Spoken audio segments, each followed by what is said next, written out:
तो आज हम देखेंगे कूलाम का नियम। माना दो बिंदु आवेश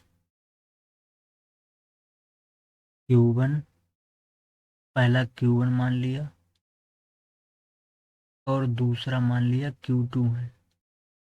इनके बीच की जो डिस्टेंस है वो R है, स्मॉल r। अब ये दोनों आवेश प्लस प्लस भी हो सकते हैं, माइनस माइनस भी हो सकते हैं, प्लस माइनस भी हो सकते हैं और माइनस प्लस भी हो सकते हैं। अगर ये अगर ये प्लस प्लस है, पहला प्लस Q, दूसरा भी प्लस Q, तो इनके बीच जो बल होगा उसे हम कहते हैं प्रतिकर्षण बल। इनके बीच प्रतिकर्षण बल होगा, प्रतिकर्षण बल। पहला माइनस Q है, दूसरा भी माइनस Q है, तो इनके बीच भी तो भी इनके बीच प्रतिकर्षण बल होगा। पहला प्लस Q है, दूसरा माइनस Q है, तब इनके बीच आकर्षण बल होगा, आकर्षण बल होगा। ऐसे ही पहला माइनस Q हो और दूसरा प्लस Q हो, तो भी इनके बीच आकर्षण बल होगा। यानी समान प्रकृति के आवेश प्लस प्लस माइनस माइनस एक दूसरे को प्रतिकर्षित करते हैं, यानी रिपेल करते हैं। और प्लस माइनस माइनस और प्लस यानी विपरीत प्रकृति के आवेश एक दूसरे को आकर्षित करते हैं, अट्रैक्ट करते हैं। तो समान प्रकृति के आवेश एक दूसरे को प्रतिकर्षित करते हैं, विपरीत प्रकृति के आवेश एक दूसरे को आकर्षित करते हैं। तो इनके बीच जो लगने वाला बल होगा वो समानुपाती होगा Q1 इंटू Q2 के, यानी Q1 और Q2 के गुणनफल के समानुपाती होगा। और इनके बीच की दूरी के वर्ग के व्युत्क्रमानुपाती होगा, दूरी का वर्ग के व्युत्क्रम के समानुपाती, यानी व्युत्क्रमानुपाती। तो जो बल होगा दूरी के वर्ग के और व्युत्क्रमानुपाती होगा। अब इन दोनों समीकरणों को मिलाएंगे हम, समीकरण 1 और समीकरण 2 को जब मिलाएंगे तो दोनों में कॉमन है F, फिर समानुपाती कॉमन है। ऊपर Q1 Q2 आएगा, ऊपर आएगा Q1 Q2, अपॉन में आएगा R स्क्वायर, क्योंकि नीचे था इसलिए नीचे आएगा। ये ऊपर थे Q1 Q2, ये ऊपर आएंगे। इसके बाद इस समानुपाती इस समानुपाती हटाएंगे। इसके बाद तो एक नियतांक आएगा K, ऊपर रहेगा Q1 Q2, बटे में आएगा R स्क्वायर। F बराबर इस K का मान यहाँ पे होता है 1/4 pi epsilon not into Q1 Q2 और बटे में R स्क्वायर या अपॉन में R स्क्वायर।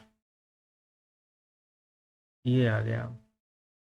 अब इसमें जो होता है 1/4 पाई एप्सिलॉन नॉट, इसकी वैल्यू होती है 9 गुणा 10 की पावर 9, 9 गुणा 10 की घात 9। इसका मात्रक होता है न्यूटन मीटर स्क्वायर प्रति कूलाम स्क्वायर। अभी मात्रक कैसे आया अभी समझेंगे हम। और इसमें जो एप्सिलॉन नॉट है इसे कहते हैं निर्वात की वैद्युतशीलता, निर्वात की वैद्युतशीलता, वैद्युतशीलता, निर्वात की वैद्युतशीलता। इसकी जो वैल्यू होती है वो होती है 8.85 गुणा 10 की पावर -12। इसका मात्रक होता है कूलाम स्क्वायर और न्यूटन मीटर स्क्वायर। अब इन दोनों के मात्रक, इसका मात्रक है कूलाम स्क्वायर प्रति न्यूटन मीटर स्क्वायर और इसका मात्रक है न्यूटन मीटर प्रति कूलम स्क्वायर। इसको हम अलग से समझेंगे। देखो पहले फार्मूला लिखते हैं एफ का। एफ बराबर 1/4 pi epsilon not into Q1 Q2 बटे में R। हमें इसका मात्रक निकालना है 1/4 पाई एप्सिलॉन नॉट का, तो ये बटे में आ रहा है स्क्वायर, अपॉन में इसको ऊपर ले जाएंगे, उधर ऊपर पहुंच जाएगा ये एफ के साथ। ऊपर क्या बनेगा F स्क्वायर। जो नीचे था वो ऊपर पहुंच गया। अब जो ऊपर वाले हैं ये नीचे आ जाएंगे फिर कौन में, Q1 और Q2 बराबर क्या बचेगा 1/4 पाई एप्सिलॉन नॉट। इसका ही मात्रक हमें ज्ञात करना है, तो इसका मात्रक क्या होगा 1/4 पाई एप्सिलॉन नॉट का मात्रक बराबर, ये देखो एफ। एफ मतलब बल। बल का मात्रक होता है न्यूटन। इसके साथ है आर स्क्वायर। आर का मतलब दूरी है, दूरी का स्क्वायर, दूरी का मात्रक होता है metre. Metre metre metre square प्रति। एक Q1 का कूलाम, Q2 का भी कूलाम होगा तो कूलाम कूलाम कूलाम स्क्वायर। इस तरह से इसका मात्रक आता है न्यूटन मीटर स्क्वायर प्रति कूलाम स्क्वायर। इसके बाद अब हमें देखना है एप्सिलॉन नॉट का, तो यही फार्मूला फिर लिखना पड़ेगा हमें। एफ बराबर 1/4 pi epsilon not into Q1 Q2 upon में आर स्क्वायर। इसमें हमें इसका मात्रक निकालना है एप्सिलॉन नॉट का, तो इसे इधर ले आएंगे, नीचे था ये ऊपर आ जाएगा 1/4 पाई इंटू Q1 Q2 बटे में। तो जो एफ है ऊपर है ये नीचे आएगा अपॉन में, तो एफ बटे में क्या चल रहा है ये आर स्क्वायर। अब इसका मात्रक देखो कैसे निकालेंगे। इसका कोई मात्रक नहीं होगा क्योंकि ये संख्या है। अगर पाई का मान हम 3.14 लगाएंगे और ये 4 गुणा करेंगे तो ये संख्या बन जाएगा। संख्या का कोई मात्रक नहीं होता। क्या बचा फिर Q1 का मात्रक है कूलाम। Q2 का भी मात्रक आवेश है, दोनों आवेश हैं तो एक आवेश का कूलाम दूसरे का भी कूलाम होगा, तो कूलाम कूलाम कितना बनेगा कूलाम स्क्वायर प्रति। एफ मतलब बल। बल का मात्रक होता है न्यूटन। दूरी, एक दूरी का मीटर, तो दूरी मतलब आर का स्क्वायर है तो मीटर मीटर मीटर स्क्वायर। इस तरह से इसका मात्रक आता है कूलम स्क्वायर प्रति न्यूटन मीटर स्क्वायर।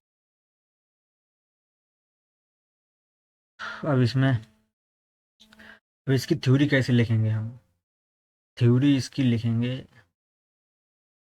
तो इसकी थ्योरी लिखेंगे इस हिसाब से। इसमें क्या है, दो बिंदु आवेश हैं। कौन कौन से, Q1 दूसरा का है Q2। Q1 Q2 क्या है, दो बिंदु आवेश हैं।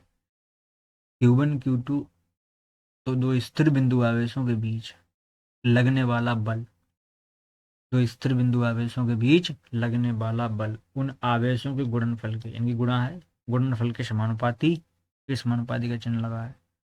तथा इनके बीच की दूरी, दूरी कितनी है आर, आर का वर्ग के व्युत्क्रम मतलब उल्टा के समानुपाती होता है। तो थ्योरी लिखेंगे हम, दो स्थिर बिंदु आवेशों के बीच लगने वाला बल उनके गुणनफल के समानुपाती तथा उनके बीच की दूरी के वर्ग के व्युत्क्रमानुपाती होता है। बस इतना सा ही नियम है।